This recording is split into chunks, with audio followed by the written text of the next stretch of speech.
Muy bien, estamos en el aire aquí con un estudio lleno, y todavía falta gente. Entre ellos Walter Castro, que creo que hasta después del 13 de mayo no aparece por acá. No, me parece que el fin de semana ese va a venir. Se va a quedar cruzando los dedos para que River saque un empatecito en uno de los 3 partidos. Bueno, muy bien, vamos a sumar a esta mesa a un queridísimo amigo, el doctor Antonio Ignacio Margariti. ¿Cómo está, Antonio? ¿Qué tal? Buen día, Gerardo. ¿Cómo están ustedes? Bien, creí que me iba a decir Gerardo Omar Bongiovanni para contrarrestar. ¿Cómo anda? ¿Bien? Muy bien, sí. Bueno, ahí vimos por ahí que pareciera ser de que uno de los grandes desafíos que tiene la Argentina en el año 2016, que es recomponer, digamos así, el flujo de dólares, o dicho de otra manera, volver a ser un país normal en cuanto al ingreso de dólares, porque la mayoría de los países no tienen problema en el mundo con el ingreso de dólares, ¿no? Así es, no tienen problema ni siquiera los países de América Latina. Nuestros vecinos, los uruguayos, no tienen problema de dólares.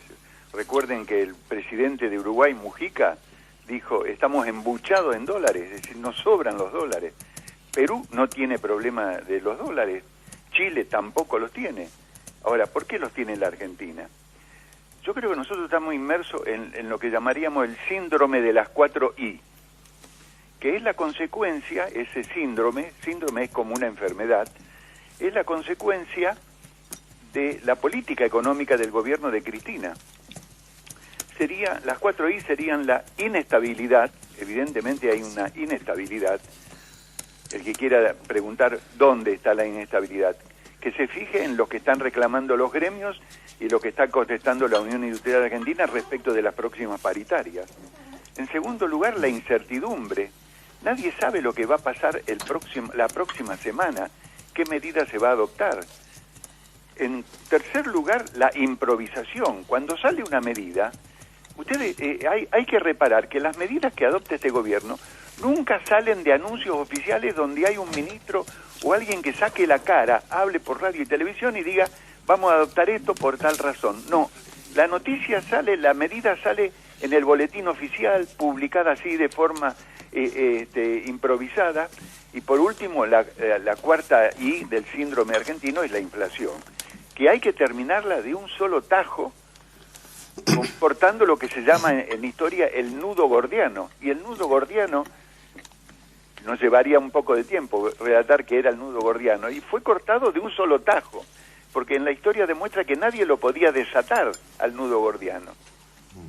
Ahora, el tema que me preocupa es que los argentinos, todos nosotros, hablo con empresarios, hablo con gente común de la calle, todos nosotros, consecuencia de la política económica tomada desde el año 2007 en adelante, todos nosotros hemos borrado de la memoria esa idea de cómo vivía la gente cuando podía comprar y vender libremente el dólar y cómo la gente podía intercambiar bienes y servicios sin que intervenga ni el ministro Kicillof, ni la Secretaría de Comercio, ni el señor Vanoli, ni la Inspección General de Justicia, ni la UIF.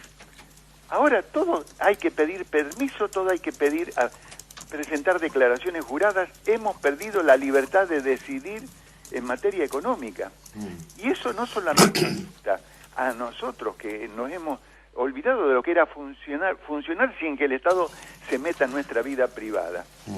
Hasta los economistas que representan partidos políticos están entrando en esta variante. Entonces, el problema es una especie de inquietud de lo que va a ocurrir en el futuro. Por ejemplo, el señor Miguel Bain, que es un economista prestigioso y que parece ser que va a ser candidato del partido de Daniel Scioli, hace pocos días dijo que yo no voy a regalar, él se pone ya como ministro de Economía, ¿no? Yo no voy a regalar el abastecimiento industrial del país a 10 millones de tipos.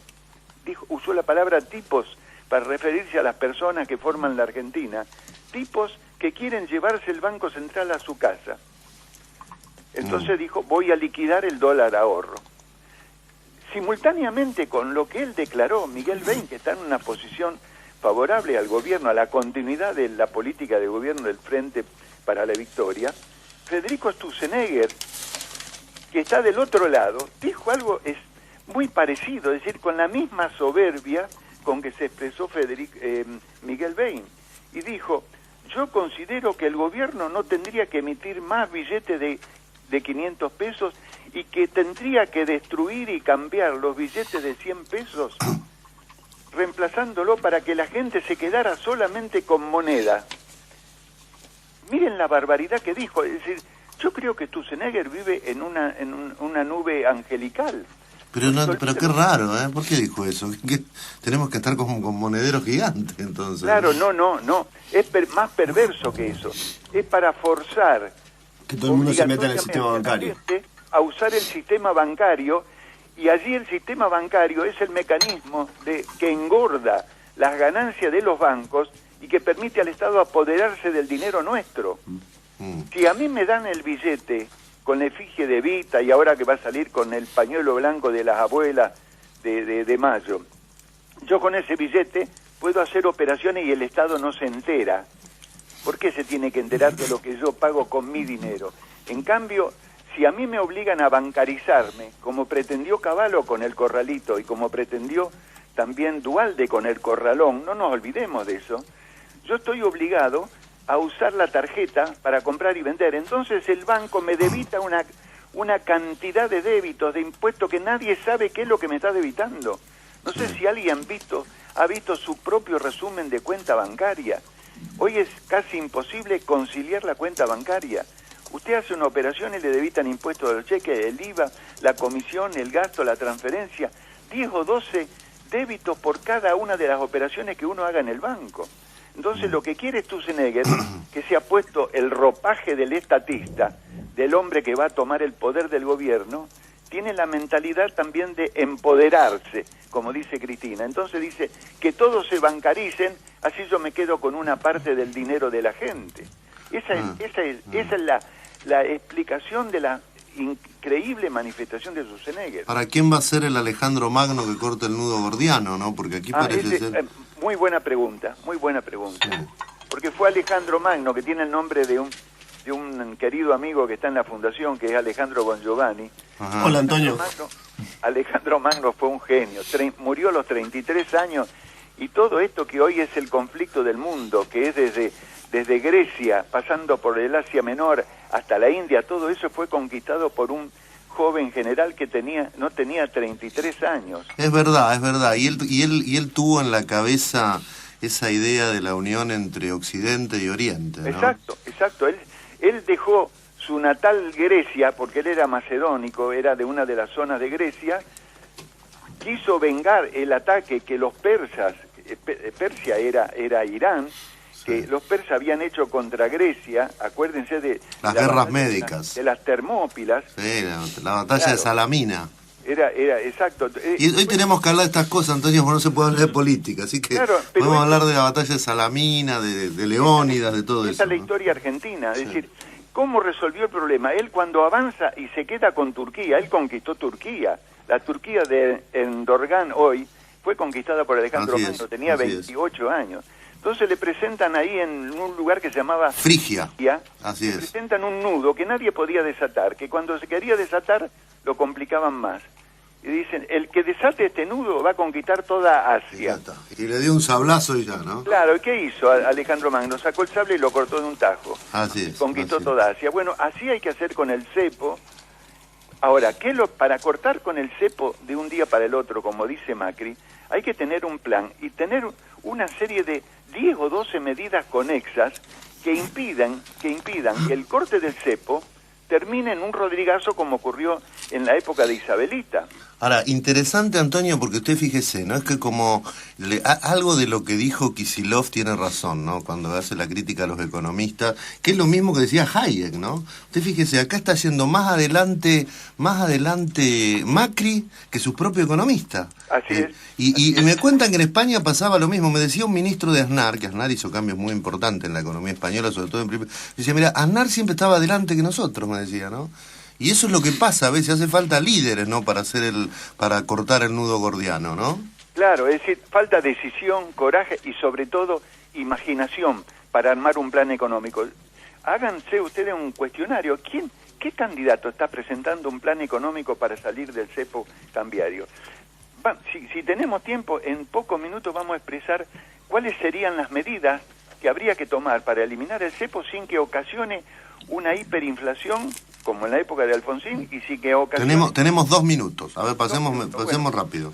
Primero, para eliminar el cepo hay que establecer, antes que eliminar el cepo, de reformar el Código Civil y Comercial que acaba de sancionar el Parlamento argentino, estableciendo que la Argentina se va a manejar por una moneda de libre uso, que no vamos a tener más moneda nacional de curso legal, que la moneda que usa la gente la elige la gente, no la elige ni Kicillof, ni el ministro que va a venir, ni la presidenta Cristina, ni el presidente que va a salir en las elecciones de octubre. Una moneda de libre uso. ¿Dónde funciona esto? En Perú. En Perú usted puede elegir hacer operaciones en dólares o hacer operaciones en la moneda peruana. Y entonces los contratos los firman la moneda que sea y los salarios lo puede pactar en dólares, lo puede pactar en pesos argentinos, como acuerden las partes. Devolverle a la gente la libertad de elección. Segunda medida, establecer un mercado libre de cambio. Y decir, el Banco Central a partir de ahora no va a comprar y vender más dólares en el mercado de cambio. Los dólares no son más del Banco Central. Los dólares son de los exportadores que producen bienes, que lo entregan al mundo y que reciben unos papelitos verdes que se llaman dólares. Y esos exportadores los venderán al precio que quieran. Y los importadores se lo tendrán que comprar a ellos.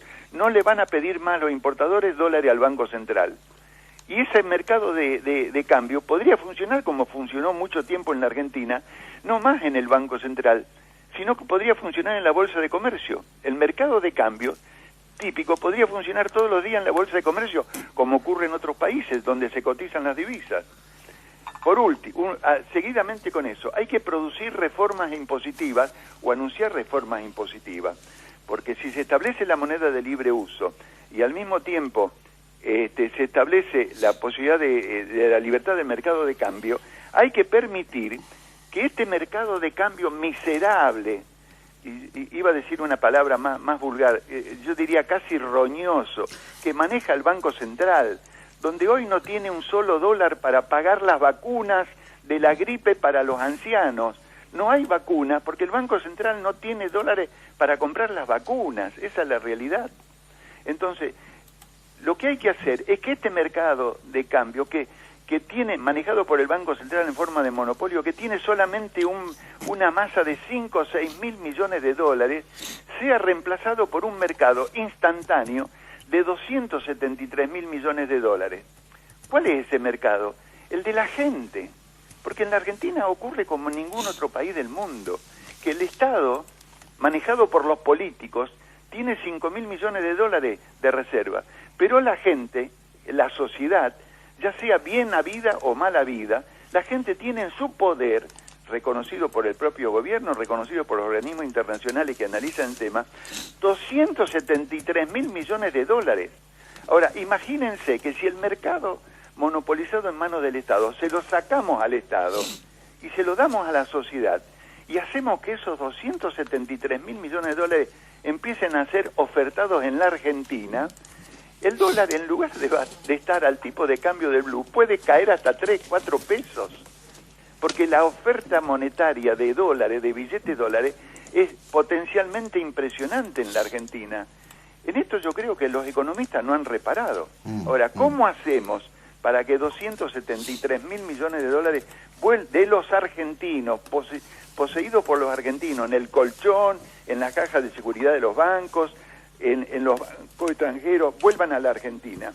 Y ahí tenemos que hacer un pacto fiscal, un pacto de reforma del sistema impositivo, que tendría que empezar, que el próximo presidente anuncie que a partir de su presidencia, antes que eliminar el cepo, queda derogado el impuesto a los bienes personales, porque por allí es donde el gobierno agarra a la gente que tiene dólares en el exterior, como está ocurriendo con el caso del banco HSBC, que dice, ustedes tenían 40.000 personas dólares en Suiza y no lo declararon en bienes personales.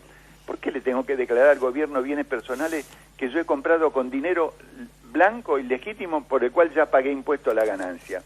Y en segundo lugar, derogar un absurdo impositivo que lo creó el doctor Domingo Cavallo, que era el sistema de la renta universal. Es decir, yo en la Argentina tengo que pagar y declarar todos los ingresos que tengo aún en países extranjeros, pagando impuestos en países extranjeros, salvo que haya un acuerdo de doble fiscalidad.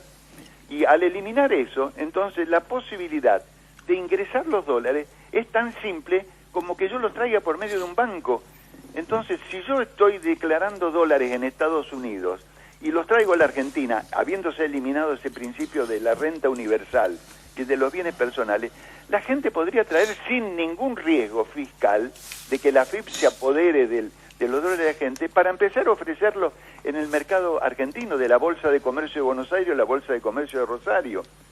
Tan simple como eso es la reforma que es necesaria. Y después habría que completarlo con un mecanismo para frenar la hiperinflación potencial. ¿Por qué? Porque este gobierno ha emitido como loco dinero. El país está inundado de los billetes con la efigie de Roca, con los billetes de la efigie de Evita, y ahora van a venir los billetes con el pañuelo blanco de las abuelas de Mayo. Antonio. Ahora, sí. No, muy completo el Nos pasamos del tiempo. Sí, nos quedamos un poquito cortos, pero le agradecemos no hay mucho. Posibilidades y no hay que y lo que nos extraña es que economistas como Miguel Bain, que se acercan al poder, que creen que van a ser ministros, o como el mismo Sturzenegger, digan las cosas que están diciendo y demostrando que lo que quieren hacer es un continuismo con las actuales políticas intervencionistas. Muchas gracias, Antonio, que tenga buen fin de semana, ¿eh? Bueno, Gerardo, a usted y a sus oyentes.